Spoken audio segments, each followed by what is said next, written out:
Welcome back to the At Scale podcast. I'm Chrissy D'Alejandro. So excited once again to be joined by Graham Thomas, and we have a really fun guest today, Graham. It takes it back to, as long as I've known tnAchieves, these are the people that I've known, and I've known tnAchieves for 15 years now. So really excited to take it back to our early days and back to one of our founders.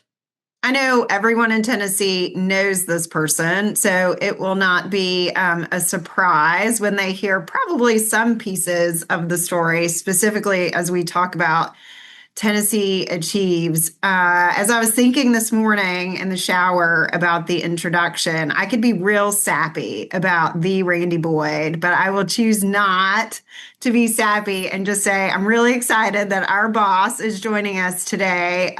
He's a visionary. I think one of the most interesting things about Randy is how many pots he holds open at any given time. He's into horse racing now. He built a stadium. He runs all of the time. He helped found tnAchieves. He's the president of the University of Tennessee system. It could go on for days and days and days. Literally so busy. The busiest man, Randy Boyd. Thanks for being on our podcast, Randy. Well, and you left out the two most important things. And after the husband of Jenny for 40 years, which is my full-time job, and then aspiring to be the best poppy that his two little granddaughters could possibly have. That's fair. I did leave out the most important part. But Exactly. I'm excited you're here. Glad to be on the program with you, and eager to share embarrassing stories about both you and Graham as best I can. You didn't see that coming. I did not. Well, I'm going to spend the next 30 or so minutes trying to stump you. Let's see if we can do that.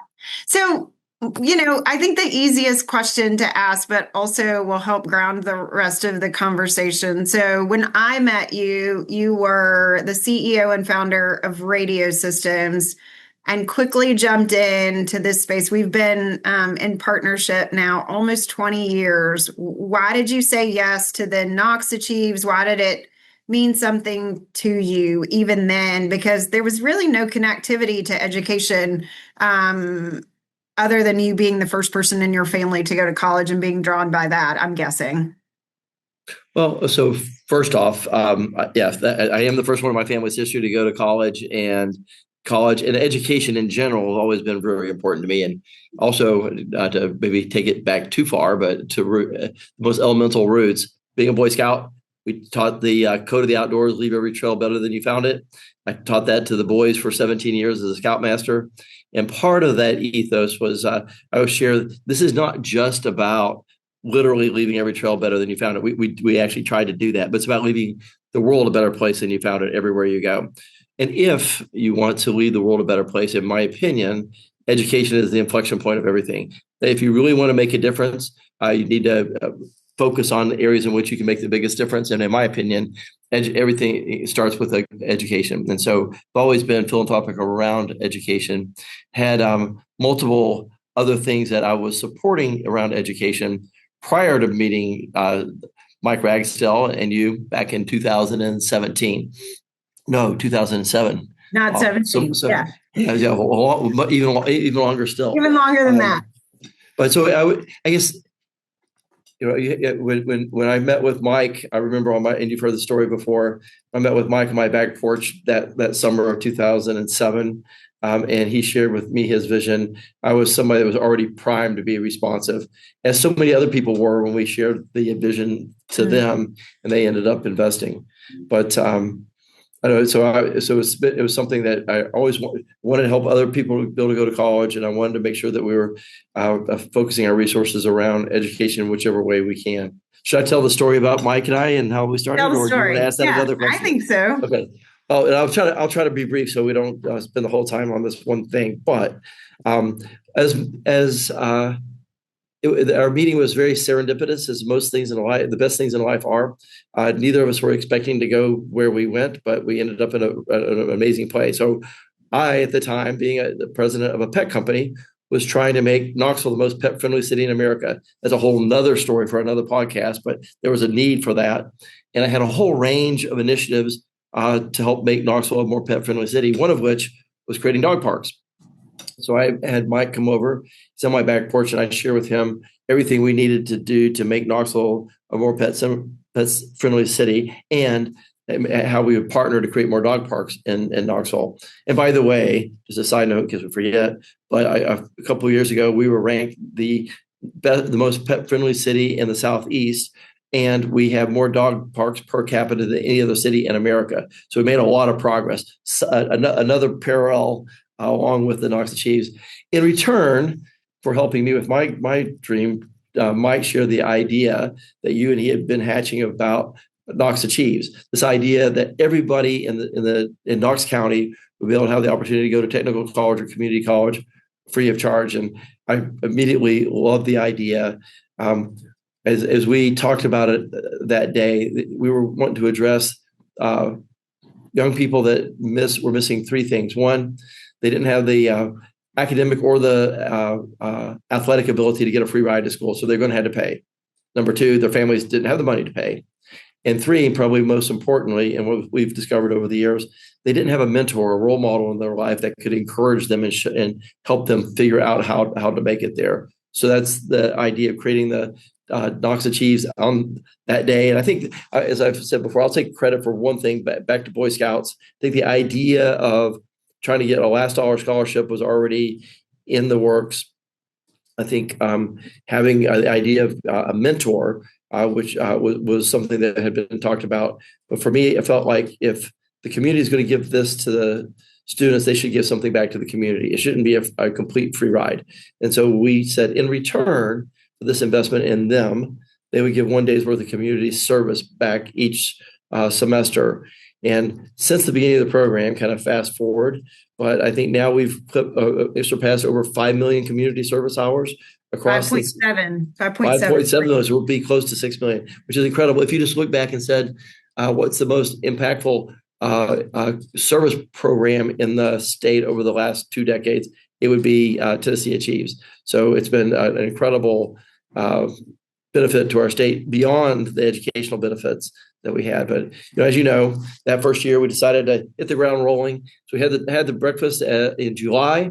By August, we went and got some other board members, some other investors. I remember a fateful meeting with Tim Williams and Rich Ray, in which Tim said, "I'll raise half the money if you'll be the chair." And I said, "Oh, okay, I will be." Not realizing what I committed myself to do. Now, 17 years later, chairmanship of tnAchieves. 17 years later, I'm still the chair, but it's the honor of my life to be chairing and being a part of this organization and supporting you and Graham and the team. So that was step one. Step two was raising the money. Within 2 months, we had raised $2.3 million in cash and pledges. And I was just amazed at how much our community would step up and give if you had a clear, articulate, tangible vision on how to make a difference. Everybody knew that we needed to do something. They just didn't know how. And we gave them a really clear path, something clear to support. And then the second part of it was we needed to recruit mentors.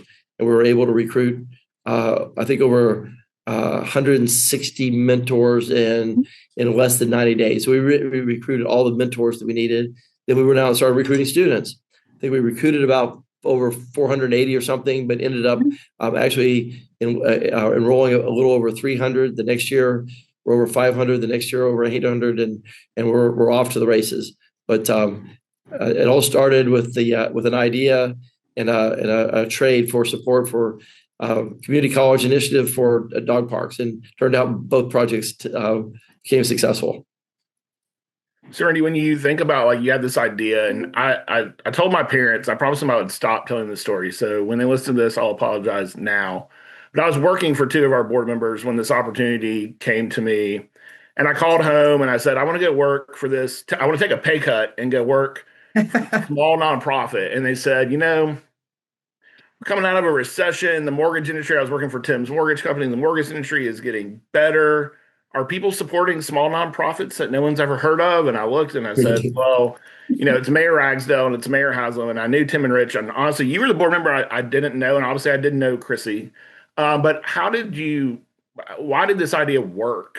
So I guess to frame it from my parents' lens, why didn't it fail? I guess there's still time. We're still young. But why hasn't it failed yet? I think multiple reasons. One, it's a great idea. Great ideas are hard to kill. This is a great idea that works. And so we've had that going for us. Second, we've had a lot of passionate investors, Tim, Rich, myself, others, and I would be remiss not to say Bill Haslam, former governor. We've had a lot of important people that believed in the mission. So that's number two. Number three, great leadership. Chrissy, you, Jackie, so many others that are on the team that have been with us from the beginning. It takes all of those things, and we have everything it takes to be successful and continue to be successful.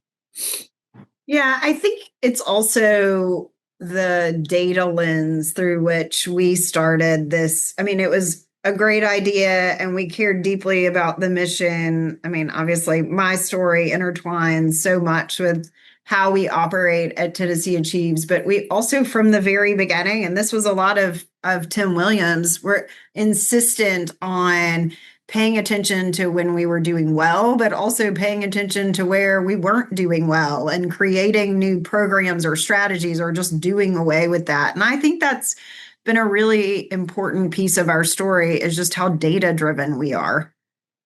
I think you get this from, I'll give credit to Tim, but also Rich, and maybe myself in a supporting role, that you've got a lot of people, and yourself being a mathematician and statistician, all your background.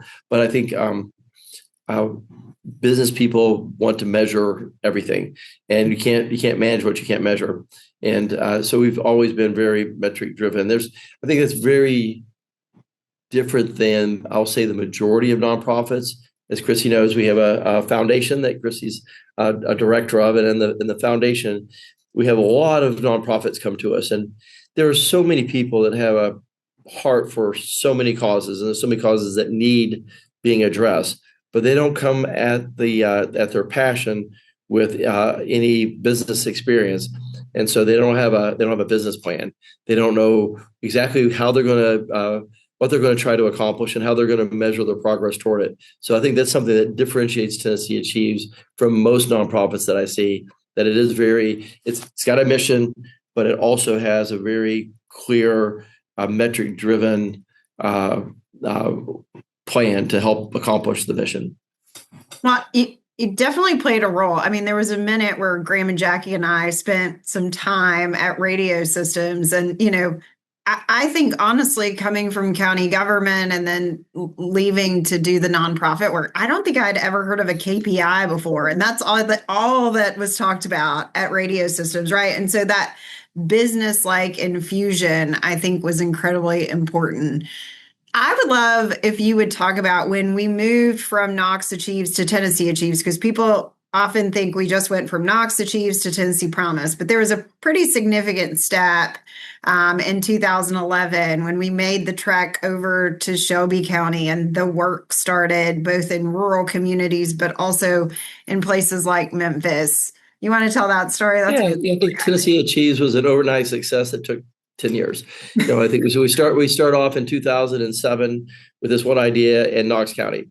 And then, don't correct me if I'm wrong, Chrissy, but I think the next county would have been Blount County, and they reached out. They wanted to do a tnAchieves, and we spent a lot of time helping them try to create their own program. Then we got a reach out from people in Madison County, which is in West Tennessee, with Jackson, Tennessee. We started doing work with other surrounding counties. So over about a 2 or 3 year period, we are maybe in 4 or 5 other counties, and eventually those other counties that were trying to just copy us decided, why don't you just manage this for us?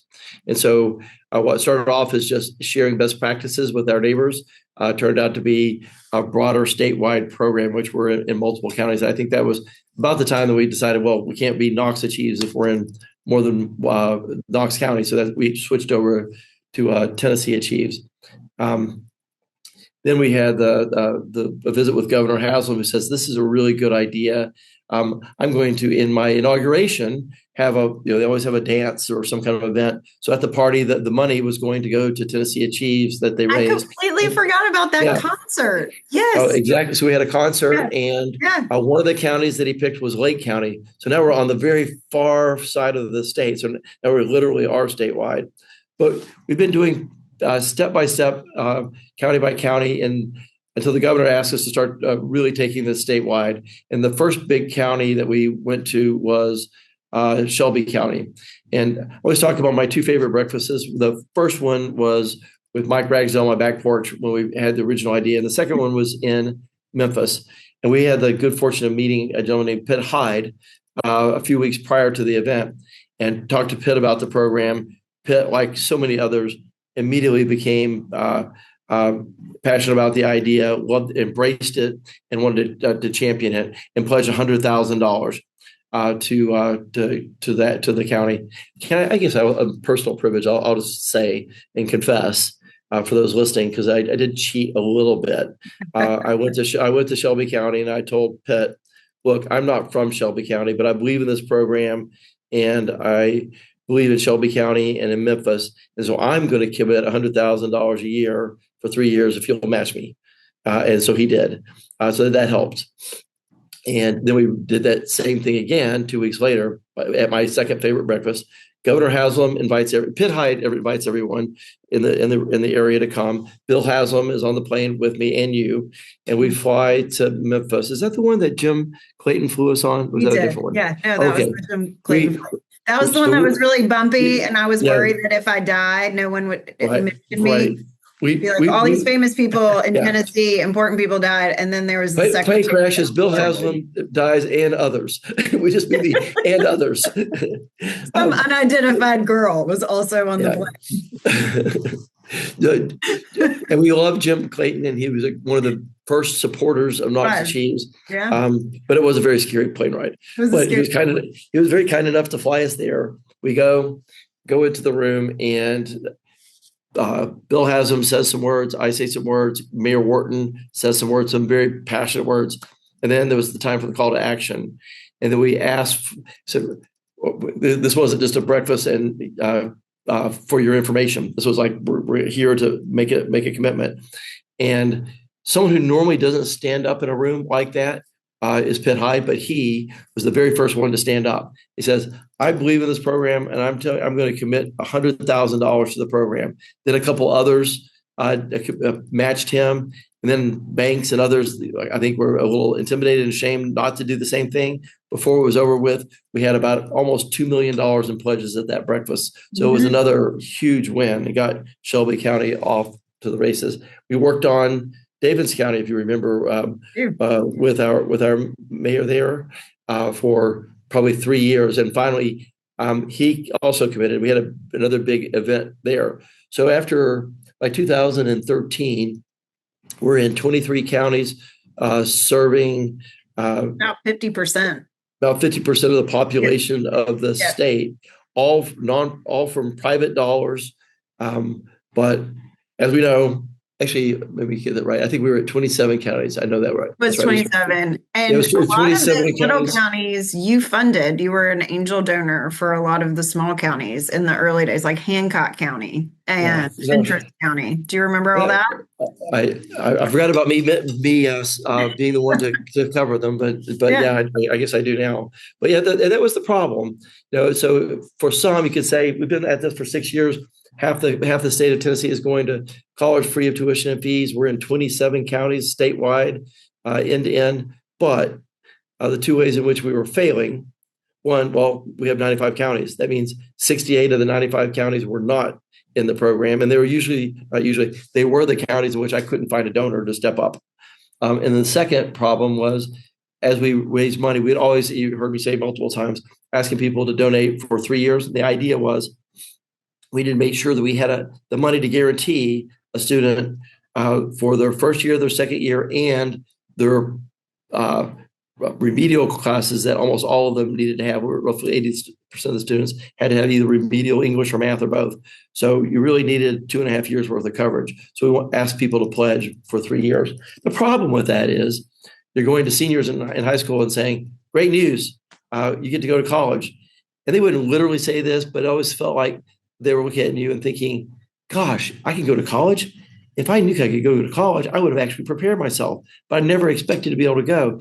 And you always walked away thinking, wouldn't it be great if we could reach out to them as kindergartners, as first graders, and say, "You are guaranteed an opportunity to go to college," but we were able to do that. So in those two ways, we were failing the rest of the state. Can I go on to the next step? Go on. This is becoming a soliloquy, but in mid story, I had a feeling this might happen. Yeah, I need to finish the story. So next, we go to Governor Haslam.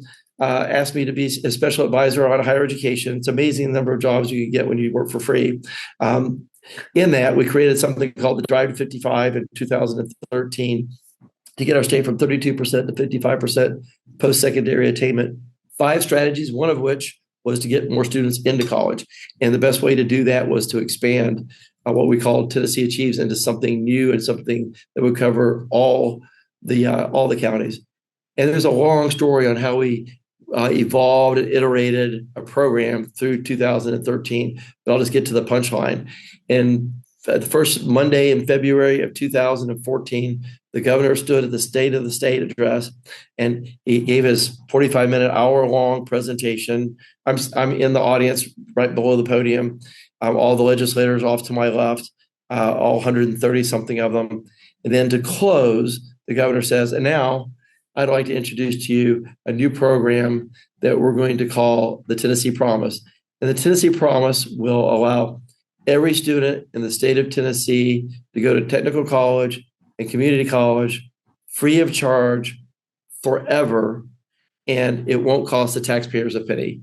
And of course, dutifully, everybody stands up and cheers loudly, but you can see them looking at the corner of their eyes at their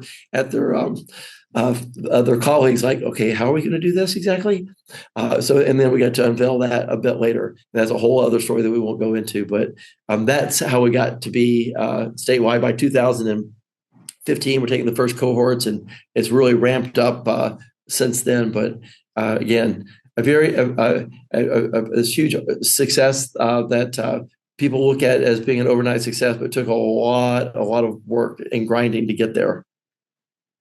Randy, like I remember the night of the State of the State, I was watching it across the street at the Hermitage Hotel, and I think we all had dinner afterwards to celebrate. But one of the precursors to that was the launch of the Drive to 55. And it was at the National Convention Center, was brand new. It was fancy. There was 1 million people there. And I think one of the things that gets overlooked that really made the Drive to 55 work and Tennessee Promise work in the early days was that you and Governor Haslam went and got everybody on board. So business and industry and the nonprofit sector and the K-12 and higher ed created the Drive to 55 Alliance. Talk about how that kind of that synergy of everyone in the state pulling in the same direction, working towards the same mission was so critical to the program's early success. Thank you for bringing that up, Graham, because I don't think if we didn't have the Drive to 55 in the year before that we would have been able to pull off the Tennessee Promise the year after, because Tennessee Promise helped you accomplish what you had already set out to accomplish. It was a means to an end. It wasn't a goal in and of itself. It was a tool. So you had to have buy-in for what the goal was. And one of the things I found when I volunteered to be special advisor on higher education, my belief is that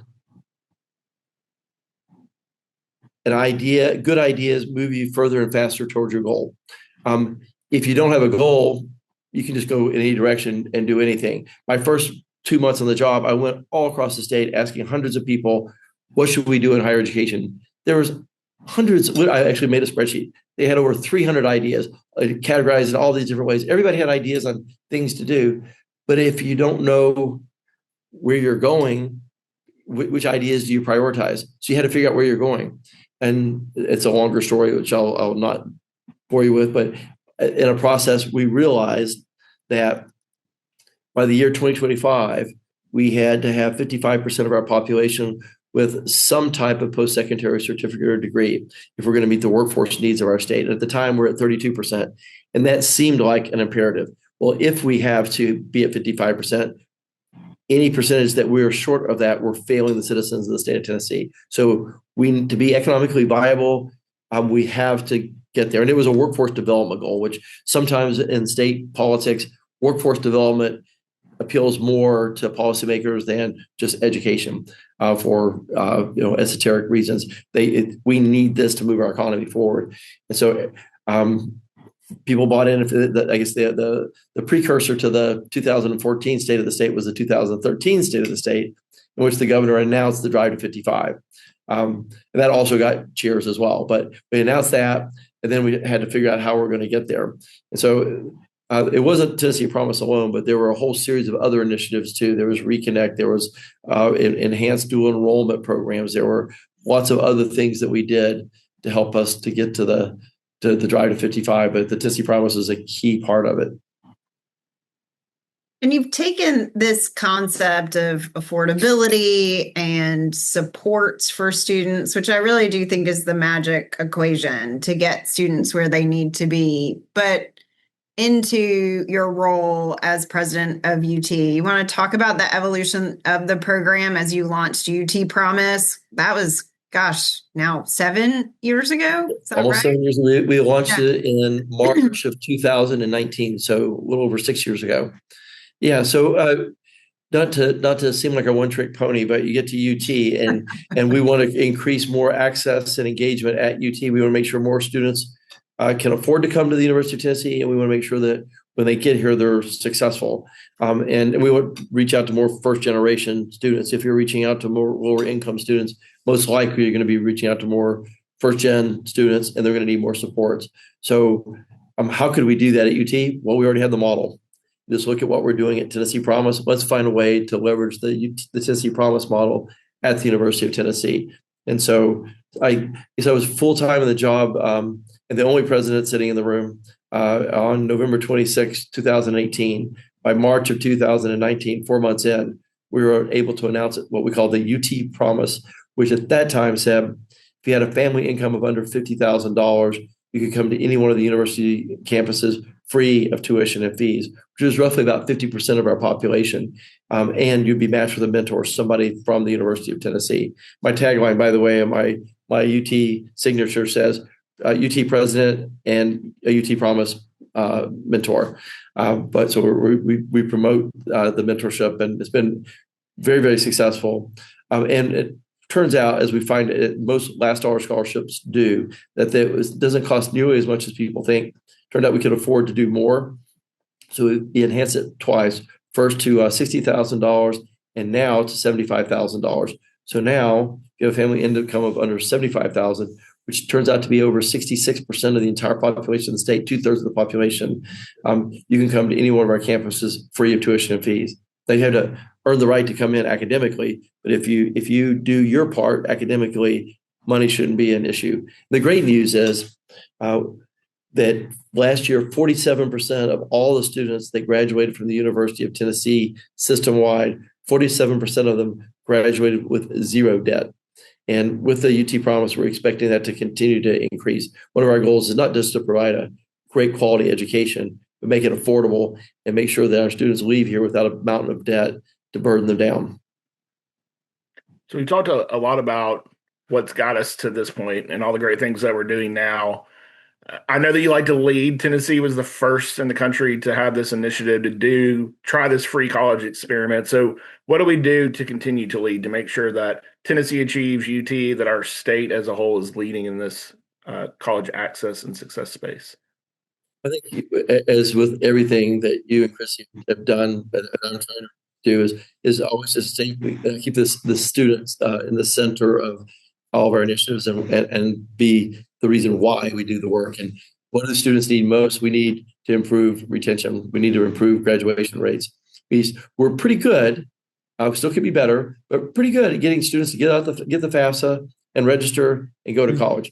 But we're still not where we need to be in actually helping them to graduate. When I look at graduation rates, you've got a 6-year graduation rate at 75%. That's some of our best schools in the state. That's good, but what that means is 1 out of every 4 students that entrusted their hopes and dreams with us left without fulfilling that dream. So we've got a lot of work to do. We want to make sure that every student is successful. And some of the coaching and micro grants that Tennessee Achieves has pioneered, in my experience, is the absolute best way to help accomplish that. So expanding that program is probably our best path to success, not at just UT, but also across the state at our community colleges, our technical schools. It's something that we need to be doing statewide with every student. Yeah, I think about what our work needs to look like over the next 5 years. And you brought up the workforce piece, and we've been really leaning into building Tennessee's future workforce, either through your lens as the Tennessee Achieves board chair or as the UT president. What do you think the next 5 years in higher education? I mean, yes, we need to focus on, I think, coaching.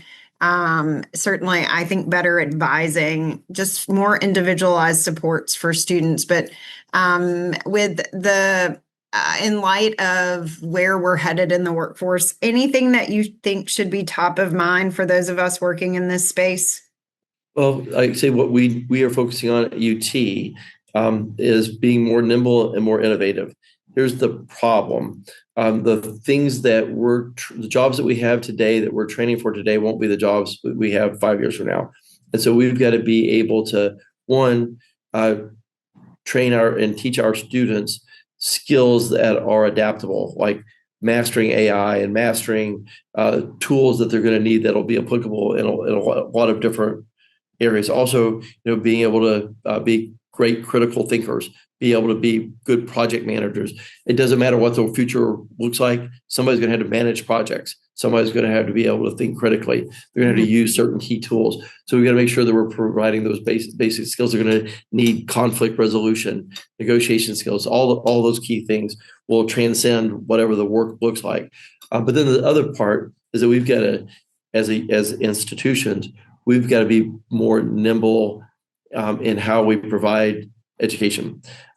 It can't take us 3 years to develop a new program, and we've got to come up with other units of measure of commercial value other than an associate's degree, a bachelor's degree, and a master's degree. There needs to be some more abbreviated programs, 3 months, 6 months, 3 years, that students can take and returning students can take to continue to enhance their skills. I think the future is going to have a lot of reskilling, where the degree that you got 5 years ago, 10 years ago, 20 years ago was good up to a point, but now you need to get a refresher. You need to add additional skills, and we've got to make it so that working adults can continue education and add those skills and meet them where they're at, which means maybe more online programming, evening programming, but things that a working adult can do.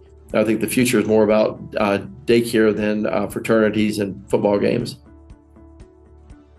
Yeah, I think that's fair.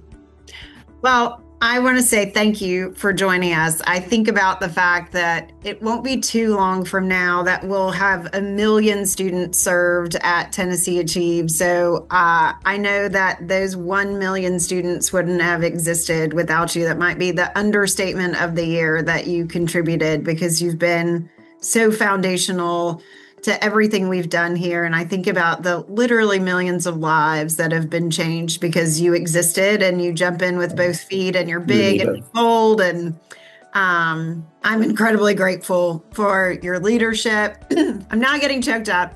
I'm just saying how grateful I am. And I'm thankful for time today too. I'm grateful for both of you and your leadership, Chrissy. Thank you for having me. Yeah, thanks, Randy. Yeah, thank you so much. Thank you for joining us for this episode of At Scale, the Tennessee Achieves podcast. Each conversation is a step toward a deeper understanding of how we can collectively expand opportunity and increase post-secondary access and success for all students in Tennessee. To continue following this work, be sure to subscribe on Apple Podcasts, Spotify, or wherever you listen. Subscribing ensures you never miss an episode, and your rating or review helps others discover the stories and insights that we'll share. Together, we're not only supporting students, we're building Tennessee's future workforce. Thank you for listening.